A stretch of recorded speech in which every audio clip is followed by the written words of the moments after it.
Hello friends, welcome to Manan classes. अपन discuss कर रहे थे class 10th mathematics ICSE board का chapter number 18 tangent and intersecting कोड के बारे में, जिसकी एक्सरसाइज 18A के बारे में डिस्कस कर लिया था। उसकी वीडियो का लिंक आपको इसी वीडियो के डिस्क्रिप्शन बॉक्स के अंदर मिल जाएगा।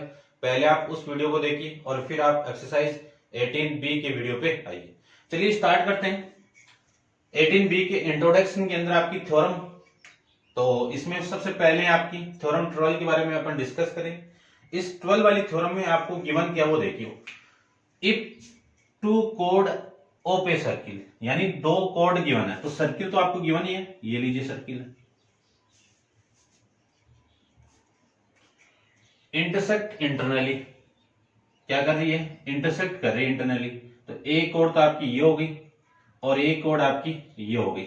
इस पॉइंट पे क्या कर रही है, इंटरसेक्ट कर रही है। इसको मैं ए बी ले लेता हूं और ये आपकी सीडी होगी, ठीक है। तो सबसे पहले आपको गिवन क्या है वो देखो।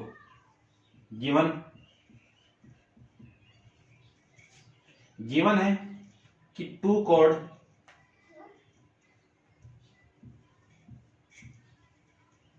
कौन सी, A B and C D are intersect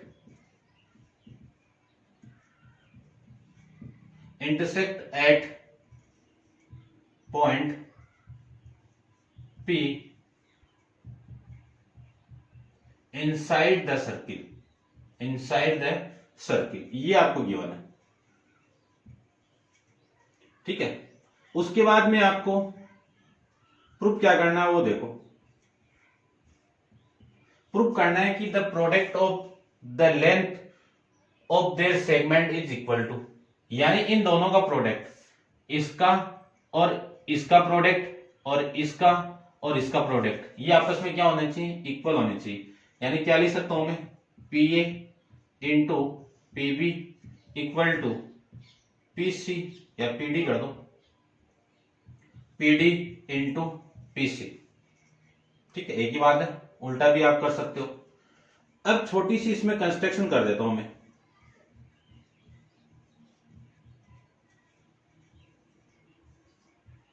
construction में क्या करना है कि ट्रायंगल बनाना पड़ेगा, क्योंकि इनका रेशियो आपको इक्वल करना है। रेशियो का जो, यानी दोनों ट्रायंगल को मैं सिमिलर कर लूं इसको, तो इनको दोनों को ज्वाइन करवाना पड़ेगा। तो join A C and B D, join A C and B D. आप दोनों ट्रायंगल ले लो, ये वाला ट्रायंगल और ये वाला ट्रायंगल। तो सबसे फर्स्ट आपका जो केस होगा, केस फर्स्ट में प्रूफ करना आपको, ठीक है। या फिर इसी को आप ऐसे कर दो, या मैं यहीं पे लिख देता हूं, देखो, ठीक है। केस फर्स्ट में व्हेन कोड इंटरसेक्ट इंटरनली, यानी जब कोड सर्किल के अंदर इंटरसेक्ट कर रही है, तब आपको प्रूफ करना है ये वाली चीज। तो प्रूफ देखो, प्रूफ करते हैं हम। दो ट्रायंगल आपको मिल रहे हैं, तो कौन कौन सा triangle, triangle P A C and triangle P D B, ये दो ट्रायंगल हो गए, ठीक है। अब इन दोनों ट्रायंगल को मैं सिमिलर कर लूं, तो दोनों ट्रायंगल को सिमिलर के बाद में आप इनकी क्रॉसपोंडिंग साइड का रेशियो क्या हो जाएगा, इक्वल हो जाएगा। तो सबसे पहले मैं सिमिलर करूं, तो इस ट्रायंगल का देखो, इस आर्क से जो एंगल बन रहा है ये ए, और इस आर्क से जो एंगल बन रहा है वो आपस में क्या होंगे, इक्वल। तो मैं क्या लिख सकता हूं, angle A equal to angle D, ये इक्वल है। क्यों इक्वल है, एंगल ऑफ सेम आर्क, क्योंकि सेम आर्क से जो सबटेंड एंगल क्या होते हैं, इक्वल होते हैं। फिर मैं दूसरी बात करूं, यहां से ये वाला एंगल इस एंगल के इक्वल होगा, क्यों, यहां से ये एंगल और यहां से ये वाला एंगल इक्वल। तो एंगल सी इक्वल टू क्या है आपका, एंगल बी, ये इक्वल है, ये भी सेम रीजन। तीसरी चीज, ये वाला एंगल आपस में इक्वल हो जाएगा इसके, ठीक है ना। तो लेकिन यहाँ पे तो आपको दो चीज ही करनी है, क्योंकि तीसरी तो अपने आप इक्वल हो जाएगी, ठीक है ना। तो दो चीज से मैं लिख सकता हूं by angle angle similarity rule to way we have to prove triangle PAC similar by triangle PDB। ये दोनों सिमिलर होंगे तो इनकी क्रॉसपोंडिंग पार्ट का रेशियो, क्रॉसपोंडिंग साइड का रेशियो क्या होगा, इक्वल। तो देखो सबसे पहले आपकी क्या है, PA upon PD upon PD। फिर मैं लिख सकता हूं AC आपको लेना नहीं है, आपको तो ये लेना PC upon PB, PC upon PB। ये कहां से आया, बाई CP, यानी corresponding part of similar triangle, corresponding part of similar triangle CPST से।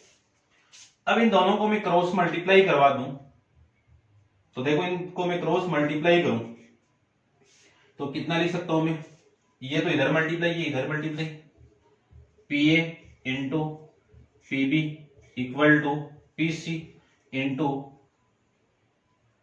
PD। ये आपको प्रूव करना था।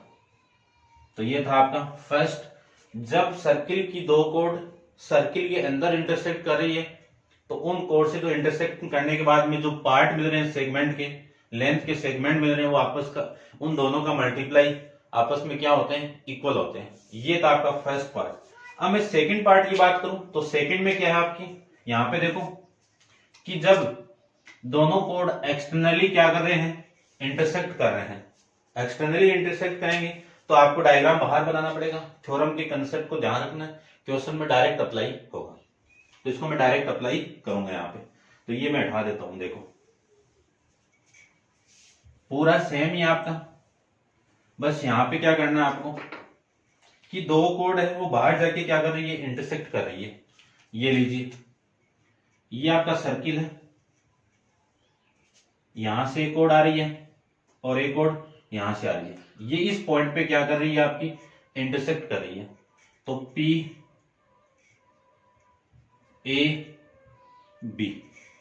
और ये पॉइंट आपका PC और ये D, ठीक है।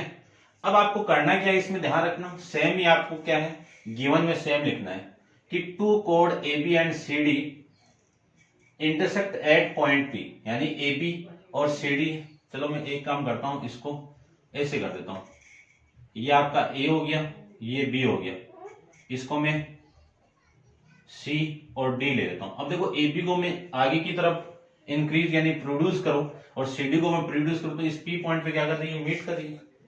इनसाइड नहीं लिखना है यहाँ पे क्या करना है, आउटसाइड, आउटसाइड द सर्किल। आपको प्रूव करना है इन सेगमेंट, यानी ये PA into PB equal to PD into PC, ठीक है ना। ये आप आगे पीछे कर सकते हो इनके सीक्वेंस के रूप में, एक ही बात है वैसे।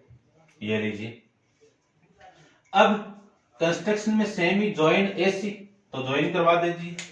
AC को मैं ज्वाइन करवाऊं तो ऐसे तो होगा आपका, ये लीजिए, ये भी क्या है, इनको भी ज्वाइन करवा दो। तो ज्वाइन करवाने के बाद में ये इतना सेम लिखना पड़ेगा। अब case second, when code intersect externally, ठीक है, ये सेकंड केस के अंदर। अब मैं प्रूव करता हूं, देखिए दो ट्राइंगल आपको मिल रहे हैं, तो बड़ा वाला ट्राइंगल और एक छोटा वाला ट्राइंगल, इन दोनों को मैं सिमिलर प्रूव करता हूं। तो triangle PAC and triangle PDB, इन दोनों ट्राइंगल के अंदर P तो कॉमन है, उसको तो रहने दो। देखो इस ट्राइंगल का ये वाला एंगल इस ट्राइंगल के इस एंगल के इक्वल होगा। क्यों होगा वो मैं अभी बताता हूं आपको, कि एंगल PAC इक्वल होगा एंगल PDB के। ये क्यों इक्वल होगा, क्योंकि ABDC क्या आपका साइक्लिक क्वाड्रिलेटरल है। साइक्लिक क्वाड्रिलेटरल का ये वाला एंगल इस एंगल के इक्वल होगा। यहां पे लिख दीजिए exterior exterior property of cyclic quadrilateral. उसके बाद में मैं बात करूं कि इस बड़े वाले ट्राइंगल का ये वाला एंगल ये किसके इक्वल होगा, इस एंगल के इक्वल होगा, सेम रीजन, ठीक है ना। इस एंगल के लिए अपोजिट एंगल ये है, इस एंगल के लिए अपोजिट एंगल ये है, ठीक है ना, ये प्रॉपर्टी। तो angle PCA equal to angle PBD ये इक्वल होंगे, सेम रीजन। दो चीज इक्वल हो गई तो तीसरी अपने आप इक्वल। तो इन दोनों से मैं क्या लिख सकता हूं, by angle angle similarity rule से दोनों ट्राइंगल क्या हो गए, सिमिलर हो जाएंगे। Triangle PAC similar by triangle PDB similar होंगे। तो इन दोनों के क्रॉसपोंडिंग पार्ट यानी PA, ये PA किसके इक्वल होगा, PD के। ये PA किसके इक्वल होगा, देखो ये सीक्वेंस सेम लेनी है आपको। PA और PD का रेशियो इक्वल होगा PC अपॉन PB का रेशियो, ठीक है ना। और तीसरा लो तो ये तीसरा क्या ले सकते हो कि AC अपॉन में BD ये भी ले सकते हो, लेकिन इसकी आपको आवश्यकता यहां पे नहीं है, ठीक है। जो प्रूफ करना है उसी के अकॉर्डिंग चलना। अब इन दोनों को क्रॉस मल्टीप्लाई करवा दूं तो आपका क्या आएगा, PA into PB equal to PC into PD। ये चीज आपको प्रूफ करके रिप्रेजेंट करनी थी। तो थ्योरम 12 में आपको कंसेप्ट माइंड में रखना है, ठीक है। पहले वाला इंटरनली वो इंटरनली क्या करते थे, इंटरसेक्ट कर। अब बाहर, तो बाहर में आप कंफ्यूज मत होना कि ये पूरा, ये नहीं, ये पार्ट प्लस ये पार्ट इंटू ये पार्ट, ये नहीं करना आपको। ये करना है पूरा पार्ट इंटू ये वाला पार्ट, पूरा पार्ट इंटू ये वाला पार्ट, P से कनेक्टेड करना आपको। ये था आपका 12 नंबर, आपकी थ्योरम 12। अब आप वीडियो को पॉज करके इसको नोट डाउन करना। अपन चलते हैं इसके नेक्स्ट थ्योरम पे। देखिए थ्योरम नंबर 13 के बारे में, इसका स्टेटमेंट को देखिए। स्टेटमेंट आपको गिवन है, the angle between the tangent and a कोड through the point of contact is equal to an angle in the alternate segment. यानी आपको क्या गिवन है कि एक सर्किल के अंदर एक टेंजेंट, ये जो टेंजेंट है ये टेंजेंट, ठीक है ना।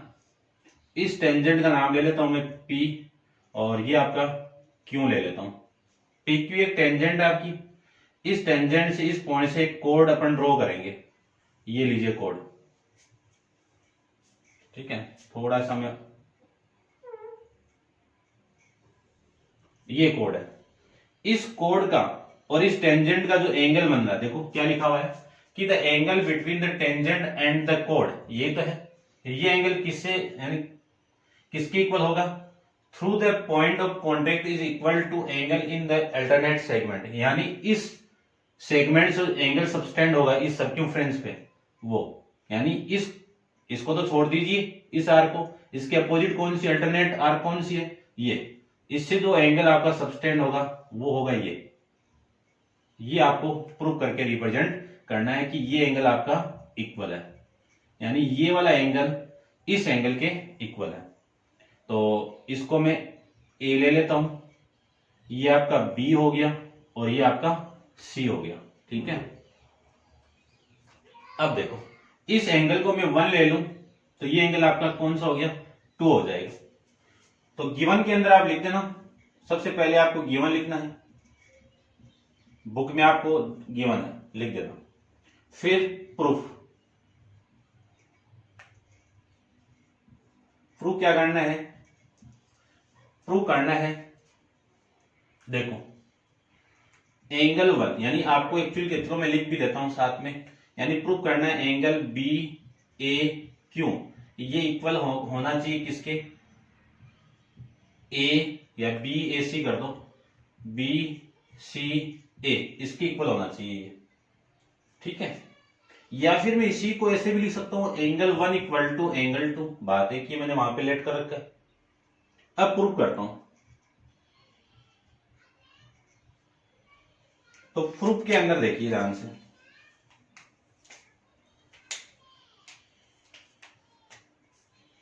प्रूफ के अंदर यदि मैं यहां पे इस सेंटर को मान लूं और इस पॉइंट ऑफ कॉन्टेक्ट से ज्वाइन करवाऊं तो ये तो 90 डिग्री हो गया आपका पूरा। ये सेंटर आपका O हो गया, इसको मैं ऊपर भी इंक्रीज कर दूं तो ये D पॉइंट हो गया आपका, और इसी पॉइंट को मैं इससे ज्वाइन करवा दूं ऐसे, तो ये एंगल कितना हो गया आपका 90। क्यों? ये जो आपका मिला आपको ये क्या हो गया, डायमीटर हो गया। ठीक है, तो मैं क्या लिख सकता हूं, AD is the diameter, is the diameter of circle with the centre O। ठीक है ना, ये डायमीटर हो गया। अब मैं ये भी लिख सकता हूं कि एंगल ABD इसकी वैल्यू कितनी है, 90 है। क्यों? Angle of semi circle, angle of semi circle, ये प्रॉपर्टी आप सर्किल के चैप्टर में पढ़ के आए हो कि सेमी सर्किल के अंदर जो एंगल आपका बनेगा वो कितना, 90 डिग्री। अब ये 90 हो गया, और इस ट्रायंगल की मैं बात करूं, ये बड़े वाला ट्रायंगल में, तो इसमें अपन जानते हैं कि ये जो एंगल है इसका सम और इसका सम, इन दोनों का सम 90 तो उठा दो, इन दोनों का सम किसके इक्वल होगा, 90 के इक्वल होगा। या फिर इस पूरे ट्रायंगल को लेके भी कर सकते हो, तो इस एंगल को मैं क्या ले लूं, ये आपका 3 ले लेता हूं और ये आपका 4, यानी इन ट्रायंगल कौन सा ABD में तीनों एंगल का सम कितना 180। तो एंगल 3 प्लस एंगल 4 प्लस 90, देखो 3 प्लस 4 प्लस 90 डिग्री, इन तीनों की वैल्यू कितनी 180 डिग्री। यहां पे लिख देना angle sum property of, angle sum property of triangle जानते हैं पर। चलिए अब ये इधर आके माइनस होगा, तो angle 3 plus angle 4 equal to कितना, माइनस 180 में से 90 को आप माइनस करोगे तो कितना आएगा 90 डिग्री। ये इक्वेशन नंबर आपकी फर्स्ट हो गई। ये फर्स्ट हो गई तो ये भी तो 90 है आपका, ये भी क्या आपका 90 है। तो देखो OA perpendicular, OA perpendicular, OA perpendicular PQ, क्योंकि टेंजेंट अपन रेडियस ड्रॉ करते हैं टेंजेंट पे तो 90 डिग्री पे होगा। तो एंगल OAQ इसकी वैल्यू कितनी हो गई आपकी 90 डिग्री। अब एंगल OAQ किससे मिल के बना हुआ है, एंगल 3 और 1 से, तो क्या लिख सकता हूं angle 1 plus angle 3 equal to 90 degree. ये कौन सी इक्वेशन हो गई, इक्वेशन नंबर सेकंड। अब इन दोनों की ये वाली साइड इक्वल है तो ये अपने आप इक्वल होगी, तो फ्रॉम इक्वेशन 1 एंड इक्वेशन 2 से क्या लिख सकता हूं, ये साइड इक्वल है तो angle 1 plus angle 3 equal to angle 3 plus angle 4। Angle 3 से एंगल 3 कैंसिल आउट, तो एंगल 1 किसकी इक्वल हो गया, एंगल 4 की इक्वल हो गया। ये कौन सी इक्वेशन हो गई, इक्वेशन नंबर आपकी 3 हो जाएगी। ठीक है, अब आपका एंगल 1 किसकी इक्वल होना चाहिए, 2 की इक्वल होना चाहिए। एंगल 1 किसकी इक्वल होना चाहिए 2 के, और आपका एंगल 1 किसकी इक्वल आ गया इस 4 के। तो इस लाइन सेगमेंट से देखिए, लाइन सेगमेंट या कोड बोल देता हूं मैं, कोड AB, इससे सबटेंड एंगल कौन सा है, इस कोड से सबटेंड एंगल कौन सा है, इस कोड से एंगल 2 है, और इसी कोड से सबटेंड एंगल कौन सा है, एंगल 4 है। यहां पे लिख दीजिए angle of same code, angle of same code लिख सकते हैं। चलिए अब एंगल, ये इक्वेशन कौन सी होगी, इक्वेशन नंबर 4। ध्यान से देखो इक्वेशन फ्रॉम इक्वेशन 3 एंड 4 से क्या लिख सकता हूं, ये left hand right hand side equal है तो ये वाली साइड अपने आप इक्वल होगी, तो एंगल 1 किसकी इक्वल हो गया, एंगल 2 की इक्वल हो गया। और ये देखो आपको प्रूव करना था। या फिर इस एंगल की जगह आप ये भी लिख सकते हो कि angle BAQ equal to angle BCA, एक ही बात है, आपकी मर्जी है, जैसे आप यूज करो वैसे कर लो। समझ गए होंगे, ठीक है।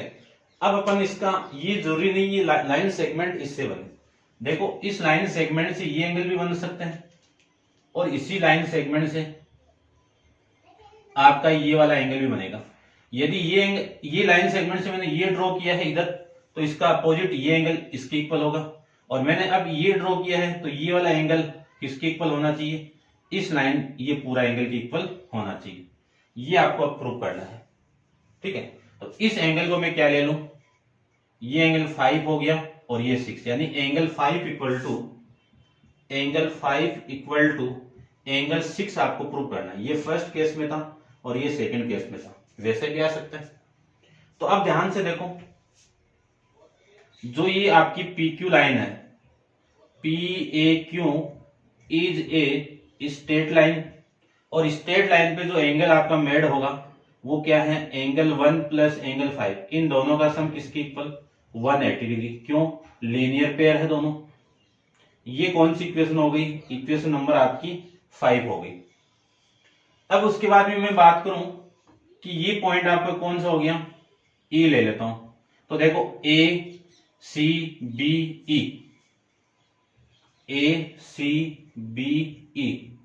सर्किल की सर्क्यूफ्रेंस पे लाई करते हैं, तो क्या लिख सकता हूं, is a cyclic quadrilateral. Cyclic है तो इन दोनों का अपोजिट एंगल का सम कितना, यानी एंगल 2 प्लस एंगल 5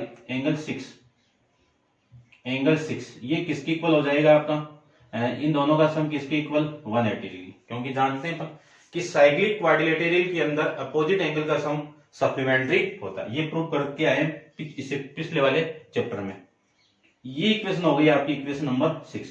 अब क्या लिख सकता हूं मैं, फ्रॉम इक्वेशन 5 एंड 6 से ये वाली साइड इक्वल है तो ये अपने आप इक्वल होगी। तो angle 5 plus angle 1 plus angle 5 equal to angle 2 plus angle 6, ये लिख सकता हूं, ठीक है। अब अपन पढ़ के आए हैं, देखो यहां पे एंगल 1 किसकी इक्वल है, 2 के।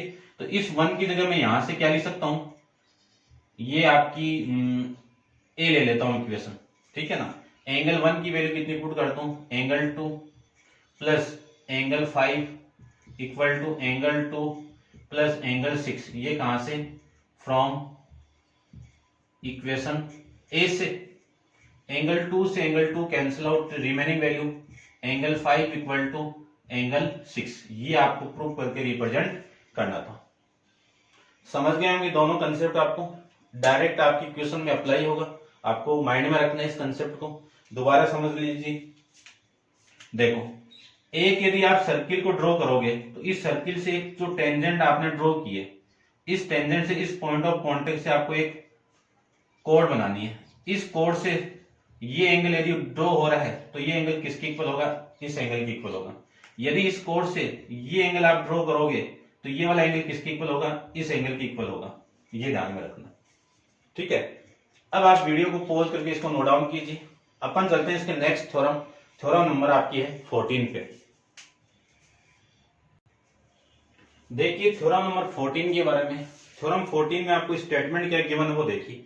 If A code and tangent intersect externally then the product of length of the segment of the code, यानी जो कोड के सेगमेंट है वो उन दोनों का multiply, product of the length of segment of कोड is equal to square of length of tangent. यानी क्या है आपका कि एक सर्किल गिवन है, उस सर्किल में एक तो आपकी टेंजेंट है और एक आपकी, ये तो कोड हो गई और ये आपकी टेंजेंट हो गई।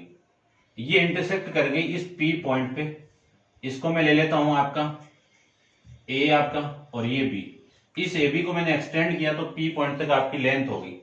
तो ये जो कोड को मैंने एक्सटेंड करके P पॉइंट तक लेके गया तो ये लेंथ आपकी PA हो गई। तो ये वाला और ये वाला पार्ट, इन दोनों का मल्टीप्लाई, इक्वल नहीं है, इक्वल नहीं समझना आप, ठीक है ना। इसको ये किसके इक्वल होना चाहिए, ये आपको प्रूव करना है। कि देखो प्रूव क्या करना है, प्रूव करना है कि जो लाइन सेगमेंट आपकी कौन सी, इन दोनों का नहीं, ये पूरा PA इंटू PB, इन दोनों का मल्टीप्लाई किसके इक्वल होगा, इस टेंजेंट के स्क्वायर के इक्वल होगा। इसको मैं पॉइंट ऑफ कांटेक्ट को ले लेता हूं Q, यानी किसके इक्वल होगा, PQ का स्क्वायर के इक्वल। ये आपको प्रूव करना है। ये गिवन वाली चीज आप लिख देना यहां पे। अब आगे देखो क्या गिवन है, from the point of contact to the point of intersection, ठीक है। गिवन आप लिख देना। कंस्ट्रक्शन में छोटी सी कंस्ट्रक्शन में कर देता हूं। कंस्ट्रक्शन में क्या करना है, ज्वाइन